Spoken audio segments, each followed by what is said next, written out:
For 3,000 years, the Keth Empire had never lost a war. Their black warships moved like shadows through space. Wherever they went, planets burned, civilizations vanished. No one stood against them. No one even tried.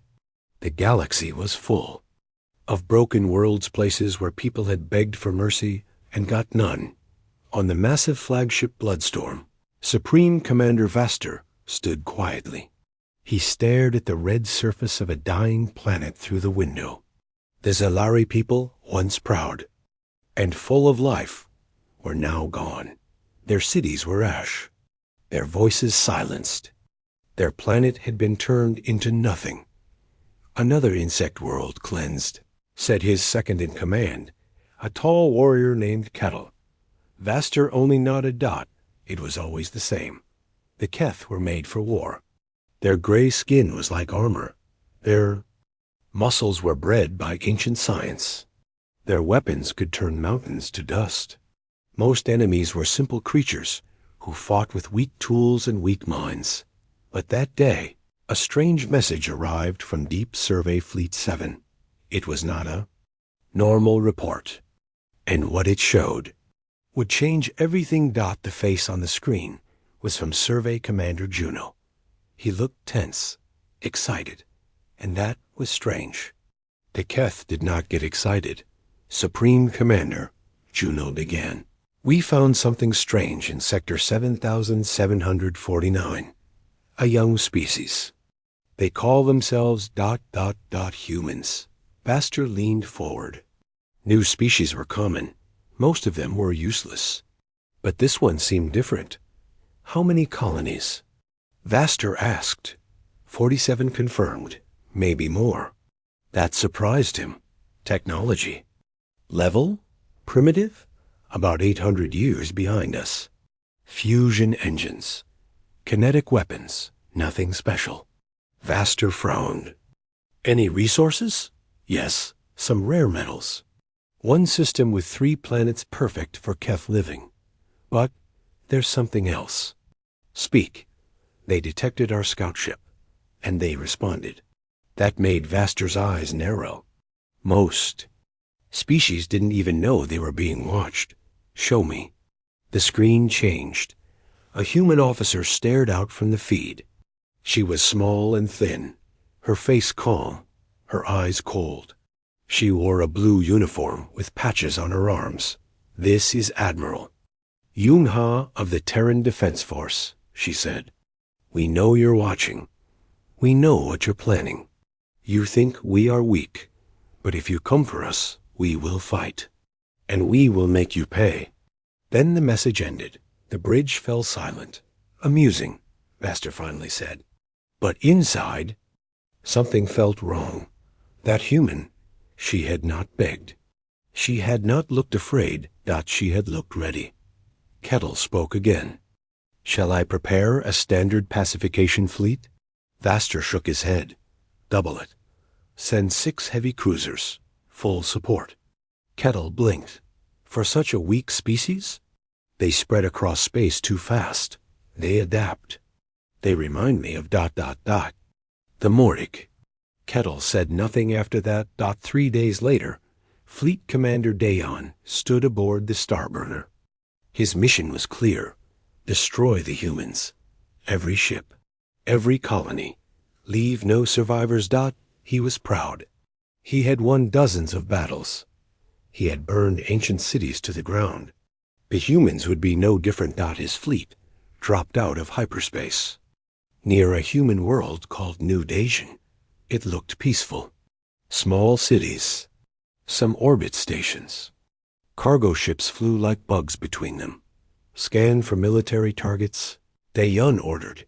Detecting 12 warships, the sensor officer replied. Frigates and corvettes. Very small. Dayon laughed. 12 toy ships against 6 heavy cruisers.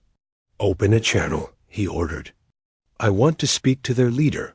The screen lit up. A woman appeared, short black hair, sharp eyes. Behind her, people moved fast at their stations. I'm Captain Hay, 1 of New Dacian Defense, she said. State your purpose. I Commander Daeun of the Keth Empire. Surrender now or die. Captain Hay-1 smiled. We've been expecting you. Then she cut the feed. Daeun frowned. All ships, attack formation. Destroy them. The Keth fleet moved like a storm. Giant cruisers lined up, aiming their energy weapons. Light filled space. But the human ships were gone. Enemy vessels are scattering, the sensor officer called out. They're heading toward the asteroid belt. Cowards, Daeun sighed. Follow them. Hunt them down. The ships gave chase. The asteroid field was wide and full of rocks. It was a dangerous place to fight. But Daeun had no fear. Keth sensors could find any ship. It was only a matter of time. Then, something strange happened. One cruiser passed between two large rocks. A shape that looked like space junk suddenly moved. It wasn't junk. It was a human ship painted to look like a dead asteroid. It ran straight into the Keth cruiser's side at full speed. And it exploded. Massive nuclear warheads tore a hole in the ship's armor. Air vented into space. Screams filled the comms. Damage report, Daeun shouted. Severe damage. The ship is crippled. 6 hours to repair.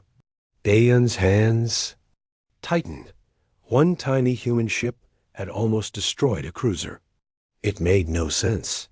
Why would anyone choose to die like that? But that was just the start. Over the next hour, more attacks came. Mining ships packed with bombs. Missiles hidden in asteroids. Tiny fighters dodging blasts and firing rockets. And Captain Hay-1 was leading it all. Her command ship was deep in the belt, hidden. She gave orders with calm, perfect timing. The humans didn't fight to win. They fought to destroy as much as they could before dying. They're insane, one officer whispered. They want to die. Daeun started to worry. Sir, another call. We're getting distress calls from the planet. Human forces are attacking our landing zones. What? We haven't even landed troops yet. They seem to know our drop points. They're already there. How? Then came the answer. Sir ... The humans cracked our comms. They're listening to us. Daeun felt cold. What are their computers like? Not primitive, sir.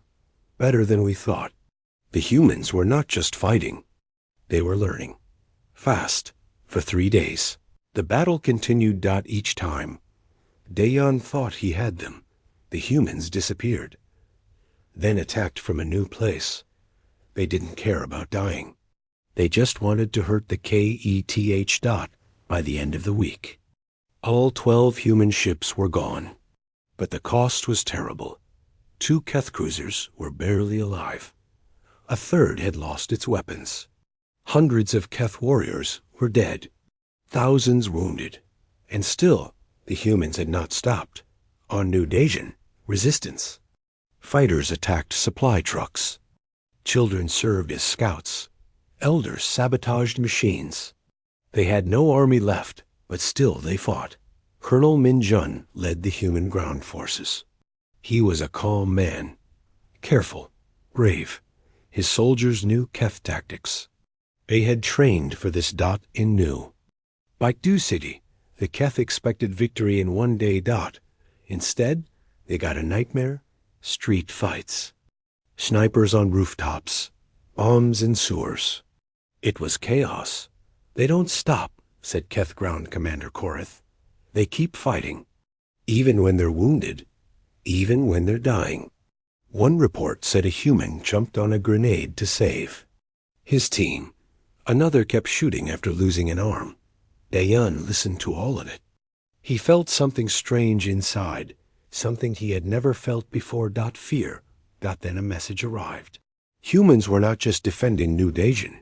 They were building weapons, hiding colonies, sharing information between worlds.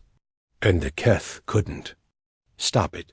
When Colonel Min-jun finally fell back to the spaceport, the Keth took control.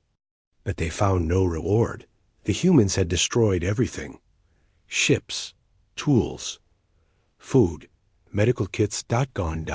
And on the wall, scratched into stone, was a message. This is what it costs to fight us. How much are you willing to pay? Dayan stood in silence, staring at the words. They had taken the colony, but they had lost something much bigger. They had woken a species that did not know how to quit, and the war was just beginning. The Keth believed the war was won. They had crushed New Dajan, burned the cities, killed the soldiers. The human fleet was gone. Their army was broken. Any other species would have surrendered, but not humans. Supreme Commander Vaster, read the Vaster. Report from Commander Dayan again. His eyes scanned every word carefully. 2 Keth cruisers nearly destroyed. Over 60% of ground troops either dead or wounded. The humans fought with fire in their hearts and madness in their minds. And worse, they were learning. Vaster stood in the War Council chamber. Around him were the highest commanders of the Keth Empire. Holograms showed maps of human space: red dots for colonies, yellow dots for attacks, and new blue dots showing places the Keth had no information about. The humans are not like the others, said Intelligence Chief Kesson. They are adapting. Faster than we expected. They are changing. Another general nodded. They are using our weapons, copying our ships. They understand us better each day. And they are sharing that knowledge, added a tech officer. Across all their colonies, we cannot stop their network. Vaster was silent. He looked at a message sent by the human admiral. Again, the woman called Yuna. If you come for us, she had said, you will bleed for every breath. It was no longer just a warning. It was a promise. On the human world of Sori Prime, Commander Tay looked at the stars through a dusty window. He had once been a farmer. Now he was a war leader. His ship, Quiet Thunder, floated silently in orbit. Beside it were other ships, old mining vessels, repaired warships, even civilian transports turned into carriers. They had all come from different worlds. They had all come to fight. Are we ready? He asked his team. Every system armed. Every trap set, replied Officer G-Min. The Keth fleet should arrive within the hour. Commander Tay gave a small smile. Then let's welcome them. The Keth fleet entered the Myung 4 system with full Force 12 cruisers, dozens of support ships, hundreds of fighters. Fleet Commander Relas was sure of victory. This was his first time fighting humans, but he had read the reports. He thought. He understood them. He DIDN single quotes T. As soon as the Keth ships moved into range, something strange happened. The nearby sun flared hard. A sudden burst of energy blinded their sensors. Relas shouted, but it was too late. Human ships hidden behind asteroids and moons fired all at once. Missiles, railguns, plasma cannons, and more. Strange devices exploded near the Keth engines. Their ships began to drift, pulled by strange gravity. Waves, then came the mines. Tiny metal balls exploded near Keth shields, breaking them apart like glass. What is happening? Relas screamed. They've set traps in the sun's radiation, shouted one of his officers. Impossible. But it was real. The humans were not just fighting back. They were winning. In orbit above another colony. Admiral Yuno watched as 2 Keth ships tried to flee. She nodded at her officer. Let them go, she said. But Admiral, they'll carry the message. The message was not written in words. It was written in pain, fire, and blood. The humans didn't want to destroy the Keth. They wanted to show them fear. The Keth War Council was in chaos. Reports came in every hour. Attacks on fuel depots, ambushes on supply lines. Keth colonies in the outer systems had gone dark. Even worse, some species under Keth rule were starting to rebel. They had seen what the humans had done, and for the first time, They believed the Keth could be defeated. This cannot continue, Vaster said. One general stepped forward. Then we must destroy Earth, earn their homeworld. End this now. No, Vaster replied. They will see it coming. Vaster looked at the map again. Something was missing. Something was wrong. The humans were not just attacking randomly. There was a pattern. They're preparing for something, he said quietly. But no one understood what. Not yet. Deep in the asteroid fields near the colony of Jeng 7, human scientists worked day and night. They studied broken Keth weapons. They took apart captured machines. They were fast learners. What's this? Asked engineer Biomin. It's a Keth AI system, replied her partner. We can use this. We can turn their own tools against them. They did. And soon, every human ship had new shields, better targeting systems, and faster engines built from Keth tech. Humans were no longer behind. They were catching up, and soon they would be ahead. Operation Ashes to Ashes began without a sound. No warning. No broadcast. Just shadows. Human ships moved through hidden wormholes built with Keth data. They slipped past sensors, past patrols, past walls of defense. They arrived at the heart of the Keth Empire, their capital world. And in one quiet moment, they turned off everything. The sky filled with darkness as power grids collapsed. Military. Satellites blinked out. Weapons refused to fire. Then, Human Admiral Yunao sent a short message. This is not a request. Leave us alone, or next time we won't turn off your world. We'll turn it into dust. And then they were gone, just like that. Vaster stood in silence. His world had been invaded without a single gun fired. They had been blind. Powerless. Beaten. Double quote. They could have destroyed us, said Kesson quietly. But they didn't. Why? Someone asked. Vaster knew. Because the humans were not monsters. They didn't want to rule. They wanted peace. But if pushed, they would become the very storm the Keth had once been. The war changed after that. Some Keth commanders refused to fight. Others asked for peace. Many Keth colonies simply fell silent, afraid to act, afraid to move, and humanity grew stronger. They rebuilt their worlds. They helped other species break free. They turned the ruins of war into places of hope. On a new colony, a young human girl looked up at the stars. Her father had died on New Dajan. Her mother fought at Myung-4. Now.